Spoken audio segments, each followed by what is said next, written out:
CooApp. Is there a need for a CooApp? Absolutely no. Oh, there is a need for a CooApp and there is a need for a LooApp and a PooApp. Should there be social media platforms developed by Indians?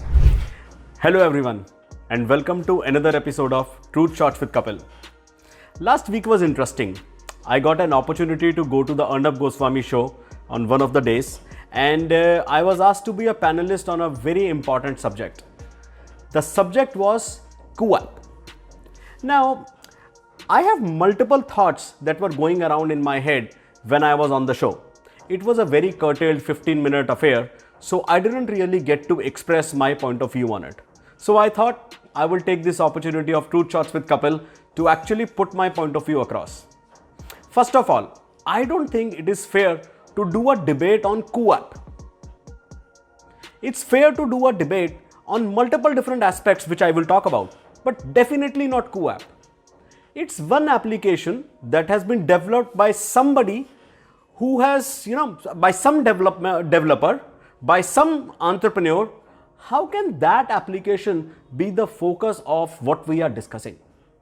In fact, what it has done is it has catalyzed social media. What I mean by catalyzed social media is there is promotion that is happening around CooApp application which is not paid for. It is happening as free PR, free publicity being done by TV channels, being done by ministers, being done by leaders, being done by government officials and everybody else. Is it really fair? Should that really be allowed? Isn't this providing unfair advantage to one entrepreneur, to one application? Anyway, that is one aspect of what I wanted to mention. Now, the debate was whether there should be a CooApp and whether CooApp should become a replacement of Twitter and what should happen to Twitter and stuff like that. So, the first aspect that I want to mention is we live in a world where there is a requirement for a multitude of platforms. There is Facebook, which is personal social networking. There is LinkedIn, which is professional social networking. There is Twitter, which is microblogging. There is Instagram, which is more a visual medium. And there is other various mechanisms for people to interact, for people to keep in touch with each other. And I haven't even touched the topic of WeChat and WhatsApp and Signal and Telegram and so on and so forth. There is a need to have multitude of platforms to provide that ability for people to choose. So if the question is there a need for a CooApp? Oh, there is a need for a CooApp and there is a need for a LooApp and a PooApp. I mean, any application that you come up with that has a value that it provides to the customer, absolutely. CooApp in that sense is saying it is going to focus primarily on regional language content in the Indian environment. Absolutely fantastic. We all know that even though social media, even though internet, even though the content usage on any platform in India is primarily English, we do know that the regional language has picked up. And that is going to be the focus of CooApp. Absolutely, by all means, they have my vote. Now let me go to the next aspect of it. The question of, should there be social media platforms developed by Indians? I'm not sure. Really, there is no real need for a social media platform developed by Indian. A platform like that has as much tendency or as much ability or kind of as much risk of being corrupted as a platform that is developed by somebody else sitting in some other country. I don't think the problem with Twitter is that it is a US based company and so it is going to be able to do X. I think the problem with Twitter is that it is very much promoting a leftist agenda which our current government and some of the other governments across the world, like or don't like. So, it's a question of the agenda that particular platform is promoting. You could have exactly the same kind of problems with the CooApp or with any other application or anything else for that matter. If the question is, can it be brought under the government paradigm or can it be brought under regulation from the government? Absolutely, hell yes. Whether it is Twitter or whether it is CooApp or whether it is Facebook or any other platform, it's a choice that the government is going to make whether they want to regulate it or not. Twitter or any other platform cannot get away with saying we are not based out of here so we can't be regulated. To the extent that there is an absolute need to regulate them, they get regulated. Twitter got regulated, or Facebook for that matter got regulated in Singapore. It got regulated in European Union. It is fighting a battle to get regulated in Australia, which I can assure you Facebook is either going to lose or it is going to work through some kind of a mechanism with the government, some kind of a compromise. This is how it works. The government has absolute authority in ensuring that everything that happens is within the gamut of the local laws, the local rules and regulations and everything. Now, the next point that we do need to look at is whether a government should be allowed to regulate social media. Absolutely no. There is freedom of speech, and that freedom of speech absolutely need to be respected. However, there are sensitive issues like sedition, like national security and everything that need to be put into consideration.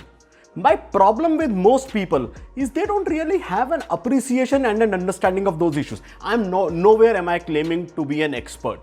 The fact that I do some of this work on an ongoing basis means I have slightly more information about it than some of the other ones would.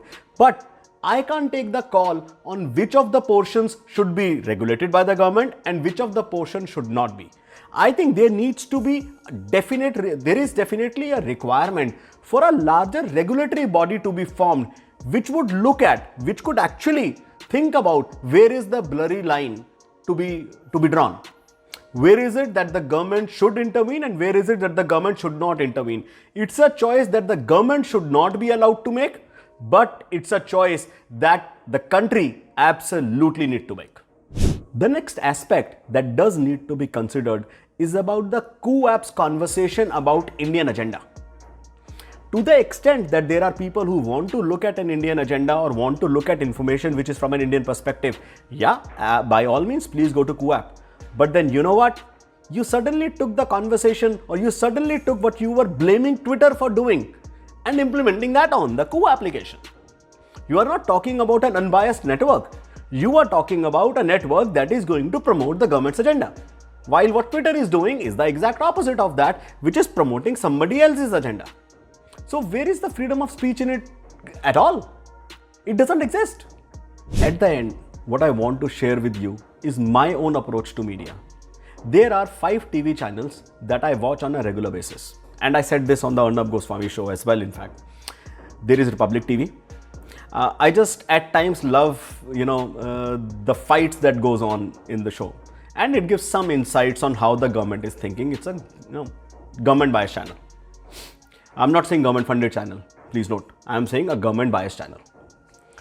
Then I watch CNN because it provides me an extreme left view, an extreme Democrat view of politics in the US.